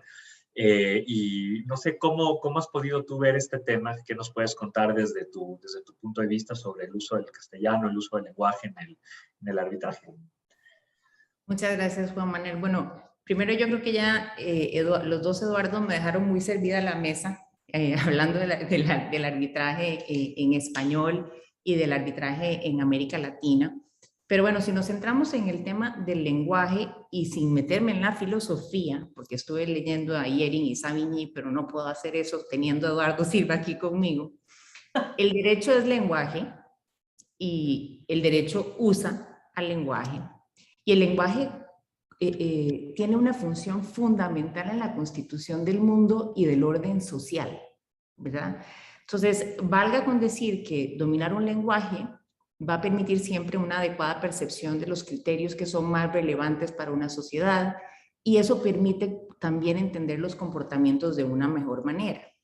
Entonces, el lenguaje viene a ser un medio de acción que está orientado directamente a algo que es fundamental en todo lo que hemos estado hablando hoy, que es el entendimiento. O sea, por ejemplo, ahora Eduardo decía, bueno, que quieren unos abogados que hablan en inglés, quieren unos abogados que hablan en otro idioma, todas las pruebas las tenemos en español, ¿Y dónde queda el entendimiento también, verdad? El papel del adecuado entendimiento, ¿verdad? Que además ese entendimiento se convierte en una garantía de seguridad jurídica. Porque lo que queremos en el arbitraje es que los árbitros y que la contraparte entiendan a cabalidad las posiciones de las partes, los hechos, las autoridades legales y demás información. Y ese entendimiento se puede ver entorpecido cuando la persona, el árbitro que tiene que decidir, no habla el idioma, o cuando tal vez el idioma nativo del procedimiento es el español, que es lo que estamos tratando de promover, que si la relación jurídica es una relación jurídica que se negoció, que se dio en idioma español, el conflicto surge en español, los documentos están en español, pues que los árbitros tengan un dominio del idioma español. Sin lugar a dudas, ahí estamos haciendo dos cosas. Estamos evitándonos un problema muy grande que se ha visto casi siempre como un problema de costos, el tema de las traducciones, pero no es solamente un problema de costos. El tema de las traducciones es un tema también de que tienes que tomar un documento que está redactado de una determinada manera y pasarlo por el filtro, que también está lleno de sesgos de un traductor y que va a escoger cuáles son los sinónimos del idioma que a él le parecen más adecuados para ponerlos en el documento que finalmente leerá el árbitro o que finalmente leerá tu contraparte. Claro. A eso es algo a lo que hay que ponerle atención. Definitivamente hay que ponerle atención y le tienen que poner atención las partes primordialmente cuando ellas están negociando. Algo que a mí me ha funcionado muy bien y que he visto y que me ha pasado y he tenido la suerte que las partes me han designado, por ejemplo, en un arbitraje que es en español, pero que las partes sí dijeron, bueno, hemos negociado ciertas cosas en idioma inglés, el contrato base está en idioma inglés, pero no queremos traducciones. Y es para esto, para no perder, que no se pierda el sentido real de la voluntad de las partes en el momento en que hacen su negociación, su transacción, y en el momento en que se cruzan sus emails, tal vez en español y tal vez en inglés. Entonces quieren ese árbitro que hable español y que hable inglés. Pero también el idioma está directamente relacionado con la parte de la cultura, de cómo nos comportamos. Si yo conozco realmente el idioma y el lenguaje, para mí va a ser más fácil también entender el ordenamiento jurídico y también va a ser más fácil entender cómo las partes se comportaron durante la ejecución del contrato. Tuvimos un caso hace unos 3 años que tuvo sede en Guatemala, donde uno de los árbitros que estaba integrando el otro coárbitro, porque yo no era el presidente, sino que era coárbitro, era del sistema del common law, pero además sí hablaba muy bien el español, pero no lo escribía, ¿verdad? Entonces las deliberaciones del tribunal eran un poco complejas y los intercambios de documentos porque él nos mandaba todo su feedback y todas sus opiniones en inglés y nosotros teníamos que bueno, explicarle luego las cosas en español o explicarle cosas tan sencillas como, porque era un abogado, digamos, contractualista tipo estilo New York, ¿verdad? Como, por ejemplo, las partes latinoamericanas pudieron haber variado la forma de ejecución del contrato con los propios actos suyos durante la ejecución del contrato. Y para él era inconcebible eso. Entonces, el idioma sí me parece que es, sin lugar a dudas, importantísimo, que está creciendo, que debemos hacer que todos entendamos la importancia del entendimiento y que es algo muy sencillo de ahorrarnos. Veamos el panel de hoy, ¿verdad? Tenemos muchísima gente hispanoparlante preparada que también habla otros idiomas y que va a poder abordar el arbitraje con un adecuado entendimiento en el idioma español. Muchísimas gracias. Y yo aprovechando esto, no sé, le pregunto a nuestros Eduardos o a Irma, si han encontrado ustedes en su práctica como árbitros, me imagino, una diferencia cuando te presentan un documento traducido, que si vas al idioma original, seguramente el contexto puede haber sido distinto o la traducción no es tan cierta. No sé qué experiencias han tenido en eso.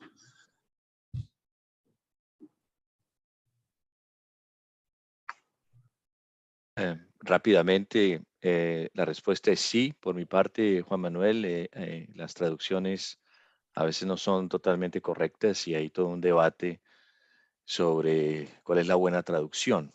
Eso lo he visto yo en casos en los que los 3 árbitros solo hablan inglés o no hablan español más bien, pero todos los documentos están en español y se tuvieron que traducir porque los árbitros solamente hablaban inglés. La contraparte, me parece, en algunos de esos casos tradujo ciertos documentos de una manera no totalmente correcta y se creó un debate sobre cuál era la traducción correcta.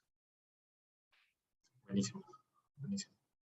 Eso que comenta Eduardo, que estoy completamente de acuerdo, tiene un problema adicional. Cuando hay 3 árbitros que no hablan español y el documento está en español y se les presenta una traducción, no es solamente el tema del idioma per se, sino que además esos árbitros van a razonar frente al documento en inglés como razona un árbitro anglosajón, por ejemplo, frente a un documento en inglés, que es totalmente distinto de cómo reacciona un abogado de derecho civil frente a un documento en español regido por el derecho civil. Entonces va a haber un problema doble de lenguaje, no solamente la buena o mala traducción, sino qué le va a transmitir los abogados, qué es lo que realmente le están transmitiendo al tribunal. Para dar un ejemplo gracioso, ya que estamos en América Latina, en uno de estos casos, uno de los documentos era una demanda judicial que había sido presentada ante un juez latinoamericano. Aquellos documentos que empiezan yo, Eduardo Zuleta, con cédula de ciudadanía, tal, y que son como 3 páginas antes de que empiece el verdadero documento. Los árbitros, ¿y esto dónde empieza? ¿En la página 1, en la página 2, en la página 3? ¿Cómo les explica uno eso? El tema cultural. Muchas gracias No, a y yo te todos. quisiera contar alguna Sí, experiencia que por favor. tuvimos y es, estábamos en un tema que era supremamente litigioso y las posiciones estaban muy separadas y llegó un momento en donde los apoderados de parte se pusieron de acuerdo porque las 2 partes estaban sufriendo muchísimo con la forma en que se estaba dando la traducción. Entonces, la traducción no estaba ajustándose a lo que la persona estaba diciendo y en ese momento hubo un consenso de sufrimiento porque la forma en que el traductor se estaba expresando pues no se ajustaba a lo que la persona estaba diciendo. Y todo esto pasaba en tiempo real y eso lo que hizo fue generar una serie de discusiones de cuál sería la forma de seguir manejando la audiencia con el fin de que de verdad, un poco lo que decía Andrea, que estoy totalmente de acuerdo, pues existiera un real entendimiento de lo que realmente se quería transmitir y presentar al tribunal. Es un tema que sí puede generar no solamente conflictos, sino llevar al tribunal a entendimientos equivocados si no se maneja a tiempo y se controla a tiempo. Perfecto, muchísimas gracias. Y bueno, tenemos la última pregunta del panel a cargo de Patricia. Sí, y la dirigimos a Eduardo Silva, con todos los elementos que hemos discutido durante la última hora y casi hora y media. La pregunta de cierre obvia es ¿qué pasos hemos de tomar en adelante para realmente seguir avanzando en la diversidad y convertirlo en una realidad? Yo creo que, como tú decías al principio, Patricia, y todos han dicho, es muy importante que existan estos eventos para discutir el tema de la diversidad y que todos seamos más conscientes de la problemática, o más bien las problemáticas que están incluidas dentro de esa palabra diversidad. Pero creo que todos podemos estar de acuerdo en que las palabras no son suficientes y que se necesitan acciones más concretas. Yo me voy a permitir proponer 4 acciones muy concretas que ya he propuesto en algún otro foro y que, aunque son muy simples, yo creo pueden ayudar a crear oportunidades y sobre todo apertura de espíritu, que es la manera más eficaz de combatir cualquier discriminación. La primera, muy simple, que le propuse específicamente a la CCI, es que en el artículo que habla del nombramiento de árbitros, se diga que en el nombramiento de árbitros la Corte debe tener en cuenta el valor de la diversidad, sin nada más. Es una regla que se incluye en el reglamento, ya se verá cómo se va a ir ejecutando poco a poco, pero por lo menos el valor ingresa expresamente en la norma jurídica, que es algo que curiosamente, a pesar de todos estos discursos que escuchamos en los paneles, no se ha hecho. y eso me ha causado cierta curiosidad. La segunda medida muy concreta tiene que ver con el nombramiento de árbitros y esa tendencia a nombrar a aquellos en los que tenemos más confianza porque los hemos visto en otros casos o porque tienen cierta experiencia, etc. Yo sí creo, como ya sugerí, que cuando abogados, partes tienen la posibilidad de nombrar a un coárbitro, deberían intentar entrevistar por lo menos a una o dos personas que no conocen. Un poco para ampliar las posibilidades, si no para este caso concreto, para el próximo. Porque si no se abre la puerta de una entrevista, por lo menos para conocer a la persona, nunca se va a poder avanzar en esa apertura.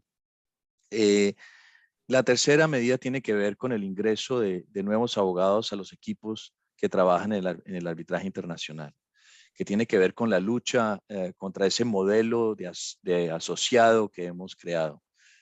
Yo sí creo que los equipos deberían obligarse por lo menos a entrevistar a uno, si no dos, abogados que no vengan de esas universidades de las que se tiene que venir, que hayan tenido otro tipo de recorridos y que quizás pueden ser, si no tan buenos, incluso mejores que los que están formateados de la manera que todos queremos. Y por último, si no nos podemos deshacer de ese formato del asociado del arbitraje, por lo menos darle a aquellos que no tienen ese acceso a la educación que lleva a una de estas posiciones en el mundo del arbitraje, pues acceso a la misma. Y yo sí creo que ciertas becas que están siendo ofrecidas por varios diplomas en todo el mundo, por firmas de abogados, por instituciones, es una gran medida que debería ampliarse mucho más. Es decir, ofrecerle una pasantía a alguien que no tendría normalmente la posibilidad de ver cómo se trabaja en el arbitraje, pues es abrirle la puerta a alguien, darle una beca a alguien, pues mucho más. Y sí quiero terminar diciendo que una vez más, que todo no es negativo. Hay muchas medidas que ya se han tomado y que han sido muy eficaces. Yo creo que el pledge ha sido un gran éxito en el mundo del arbitraje internacional, que nos ha dado a todos una conciencia de la necesidad del gender parity en el arbitraje internacional. Creo que lo que hizo Alexi Muo, el vicepresidente era Eduardo, de paridad en los miembros de la Corte, ha sido también una gran medida, y todo lo que se ha hecho para ayudar a los jóvenes a que entren al mundo del arbitraje, pues siempre ha sido muy importante, pero todo lo que se haga en ese respecto siempre es poco. Muchas gracias, Eduardo. Bien, como Juanma y yo tenemos la obligación de hacer que este avión aterrice a tiempo, que esa es la obligación, una de las obligaciones más importantes del moderador, yo solo os quiero agradecer a todos vuestras importantísimas contribuciones hoy y damos paso a conclusiones. No hay preguntas, no, entiendo que no hay preguntas en el chat, me parece que los comentarios ya se han dirigido a... No, sí hay preguntas en el chat. Sí, parece haber unas pocas preguntas. Hay unas pocas en el chat. Sí. Perfecto. Tenemos tal vez la primera que dice: evidentemente la diversidad como valor en el arbitraje encuentra su mejor campo de acción en el ámbito de un tribunal pluripersonal, pero ¿cabría trasladar de alguna forma ese mismo valor a la actuación del árbitro único? No sé quién se anima a darnos sus ideas. ¿Dónde está? Bueno, ahí tal vez puedo... Andrea, dale. Sí, me puedo atrever. Pues bueno, yo personalmente he podido ver que las partes sí están atendiendo a criterios de diversidad, no tanto como quisiéramos, pero como decía Eduardo, más bien tenemos muy buenas noticias. Todavía nos falta mucho trabajo por hacer y por eso estamos aquí. Pero sí tenemos muy buenas noticias. Yo te puedo decir, hace 15 años las cosas eran muy distintas. Yo particularmente ahorita estoy como árbitro único en un par de arbitrajes y después de haber cerrado uno, el feedback fue un comentario de lo que me parece que hizo uno de los Eduardos, de que las mujeres somos muy detallistas y entonces eso llevó a que me nombraran en el siguiente. Entonces yo creo que vamos por buen camino. Lo que pasa es que tenemos que seguir trabajando y utilizando, me voy a aprovechar aquí este segundo, que hay otras cosas que están pasando que son muy positivas. Si vas a tener como mujer tu primer arbitraje, por ejemplo, de CCI, puedes buscar a un presidente que tenga mucha experiencia y que ese hombre con mucha experiencia esté dispuesto a participar en ese caso pequeño, pero donde te enseñe y tiene esa finalidad. Eso me pasó a mí personalmente, directamente, ¿verdad? Busqué eso y me dijo que sí y me enseñó, ¿me entendés? En ese arbitraje. Y en cuestiones académicas, llamar, como te llamé el otro día, Eduardo, que estábamos haciendo un artículo de medidas cautelares a Eduardo Zuleta, y lo llamé y le pedí también su consejo y su opinión, se la pedí también a María Inés. Entonces, uno tiene que aprender a abrirse al mundo sin miedo también. Y eso aquí es un mensaje que quiero que le quede a las mujeres, que estamos, creo que el grupo, el mundo del arbitraje está abierto, pero nosotras también tenemos que tocar las puertas. Ya me pasé. Un comentario breve sobre algo que acaba de decir Andrea y que veo que hay una pregunta que viene en el Q&A y no en el chat. Y es que me dicen que otras habilidades o que otras facultades tienen las mujeres para ser detallistas. Primero, no trate de limitar, di un ejemplo. Pero segundo, creo que sí hay una serie de diferencias muy grandes. Por lo menos en mi experiencia, tienen mejor memoria. Y eso hace que manejen mucho mejor los documentos del caso, por ejemplo. Tienen menos emotividad, son más empáticas, tienen más manejo empático eventualmente con las partes y dentro del tribunal mismo. A veces la mujer lo que logra es que el tribunal o el presidente o los otros coárbitros frenen un poco ciertas decisiones que podrían ser emocionales y llevar a una reflexión mayor. Pero más allá de eso, creo que al final lo que tenemos que lograr es que haya en igualdad de condiciones, porque ese es el requisito de la diversidad, que en igualdad de condiciones haya igual acceso. Y hay un comentario que hizo Eduardo Silva que me parece fundamental, y es que no podemos empezar por el tema de paridad y de igualdad arriba, hay que empezar abajo también. Yo tuve una discusión, una conversación con mis colegas de la firma anterior, donde se hablaba mucho de este tema del diversity, pero como decía Eduardo, son 3 universidades las que aportan los abogados que se entrevistan. Nadie se le ocurre entrevistar a un abogado del Chocó, de la Universidad del Valle. Entonces, creo que también hay que empezar a trabajar esa diversidad hacia abajo, hacia la gente que quiere acceder y que le estamos poniendo ese tipo de limitantes.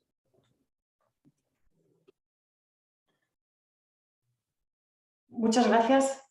Juanma, no sé si tienes algunas palabras de cierre, tal vez. No, creo que estamos sobre el tiempo. Dale tú, Patricia, cierra. Un gustazo haber estado con ustedes, amigos, y nos vemos pronto, ojalá.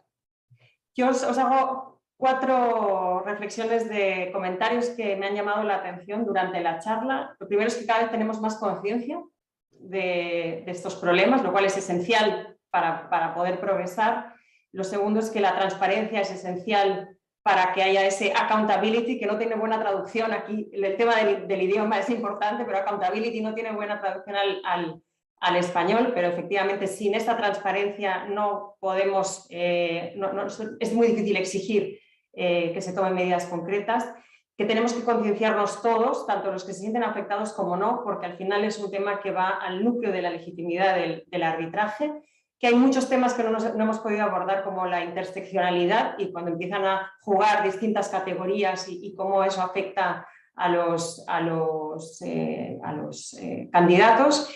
Y ya con una nota positiva, un comentario que has hecho, Eduardo Silva. Esto es una industria que se basa en la confianza no se construye en un día, por lo tanto se está progresando, las acciones se están tomando y están dando sus frutos, pero hay que ser pacientes porque la confianza efectivamente no se construye de un día al siguiente. Y por último, que estamos avanzando y que es muy importante que estemos todos a una, y que es muy importante los aliados en esta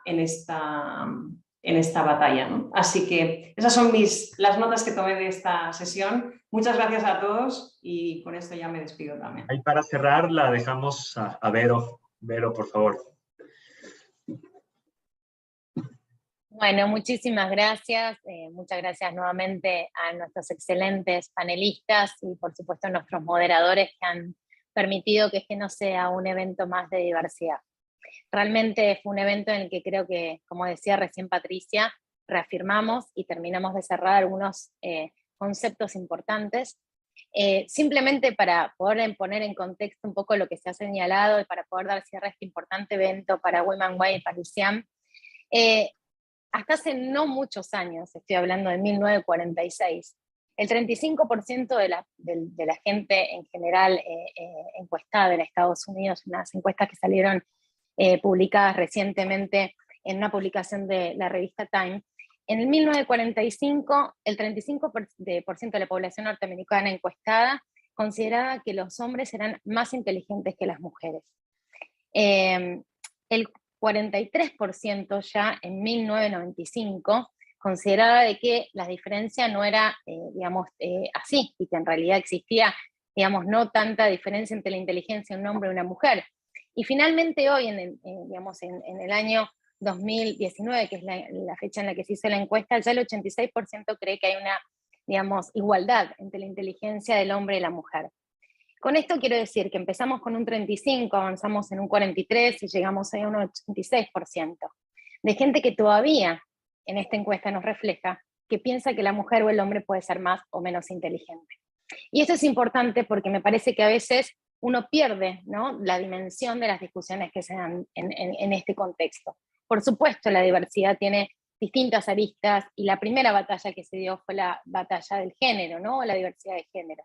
Pero fíjense ustedes cómo este 86% actual refleja de alguna manera que es una batalla que no está ganada, sino que es una batalla que tenemos que seguir dando. Y cuando hablo de batalla me gustaría no que llegar a un concepto de democratización como se estaba hablando aquí. Digamos, yo no sé si justamente utilizando estas ideas de filósofos y demás, yo no sé si la democracia finalmente es el sistema de gobierno, si realmente es bueno democratizarnos, no, lo dejo para reflexiones filosóficas. El derecho yo no creo que sea una cuestión de democratizar el arbitraje, que accedan las minorías, que accedan las mujeres, que accedan los que se consideran distintos, sino que justamente lo diverso tiene que ver con la incorporación de todos en la torta. Y que seamos todos tiene que ver con esta idea de estos paneles, ¿no? De que podamos incluir todas estas voces que ustedes estaban mencionando. Sin ninguna duda, hoy hay una necesidad de la diversidad, la necesidad de escuchar todas las voces. ¿Por qué? Porque si no nos quedamos todos sin trabajo, nos quedamos en casa. ¿Por qué? Porque como ustedes decían, no hay confianza. Si yo no confío, los jefes del sistema, es decir, nuestros clientes, no operan, no aplican una cláusula arbitral, va a ser muy distinto para los operadores en el arbitraje poder seguir funcionando en este sistema. Creo yo que la legitimidad, que era lo que ustedes estaban hablando, la necesidad, la confianza, hay que dar vuelta a la página y entender que ya hoy son cuestiones que tienen que estar acabadamente reflexionadas por todos nosotros y decir, bueno, listo, hay que cambiar para entonces, una vez comprendido este problema, poder trabajar sobre eso. Y como recién mencionaban ustedes, creo que la palabra ejercicio, la palabra aprender, frente a esta necesidad, son acciones concretas. Nada se aprende, como decía recién Patricia, de un día para el otro. Y el ejercicio, así como yo aprendí en mis primeros años a andar en bicicleta y tengo cicatrices de esos recuerdos, todos tenemos que darnos los primeros golpes. Y es un ejercicio. Algunos por militancia y otros por conveniencia, pero entendemos que el sistema lo necesita. Necesitamos entonces incorporar estas nuevas voces de las que estábamos hablando para enriquecer nuestro sistema de arbitraje. Yo soy una ferviente convencida, pero porque lo veo en la práctica, de que realmente el arbitraje da soluciones, da justicia.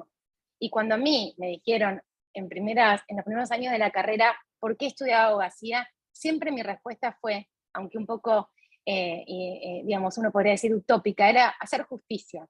Y el arbitraje es eso, ¿no? Es encontrar respuestas eficientes para la solución de los conflictos. Así lo creo yo, y entonces esta idea de que el arbitraje pueda dar resoluciones, pueda dar justicia, qué mejor que darla con las voces de todos y no con voces que, como decíamos recién, por una cuestión de tradiciones, de sesgos, o por las razones que hayan sido históricamente, estaban limitadas quizás a pocas voces, y hoy encontramos mayores voces que evidentemente lo están enriqueciendo. El camino, como decía recién Eduardo, o lo difícil acá entre los dos Eduardos, digo, como decía Eduardo Zuleta, lo difícil es decir dónde estamos y a dónde vamos, ¿no? ¿Qué vamos a hacer ahora? Y acá creo que es este espacio de reflexión, no tenemos respuestas cerradas de ninguna manera, pero este espacio de reflexión, de que podamos conversar y que encontremos, como decía Eduardo Silva, ¿no? Acciones por ahí pequeñas, concretas, ¿no? De poder encontrar ya un avance en este ejercicio del que estábamos hablando, dejar atrás estos conceptos de los que ya estamos todos convencidos y poder avanzar con estas acciones concretas. Este evento, este apoyo institucional entre estas dos instituciones es una acción concreta y esperamos desde Women Way in Arbitration poder seguir trabajando en estas acciones que estábamos mencionando de manera concreta.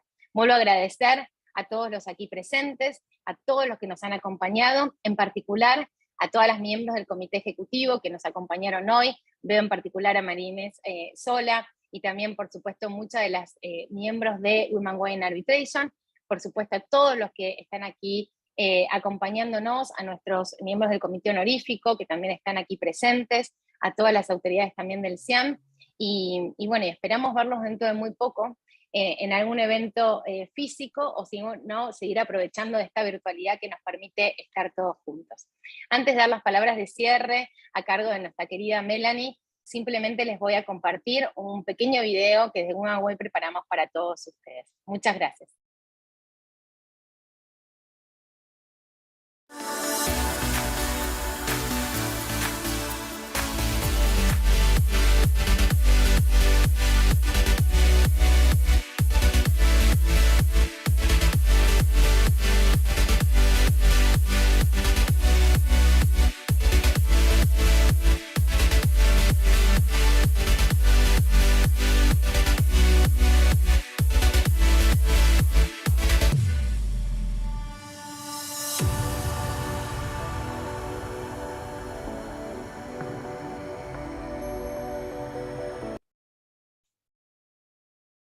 Bueno, hemos llegado al fin del evento. Rápidamente, porque ya hemos pasado de la hora y media que habíamos propuesto, simplemente es agradecer muchísimo a CIAM, a WWA LATAM, especialmente a Inés y Verónica, a nuestros magníficos panelistas y moderadores, Patricia, Juan Manuel, Irma, Andrea, Eduardo Zuleta y Eduardo Silva, y finalmente un agradecimiento también a Mariano Luna, que nos ha ayudado en toda la parte técnica del evento. Esperamos verles muy pronto, esperamos que les haya gustado y que tengan una excelente tarde. Saludos a todos. Hasta luego, gracias. Gracias. Gracias a todos. Excelente. Muchas gracias. Muchas gracias. Chao. Gracias, cuídense. Nos vemos. Nos vemos.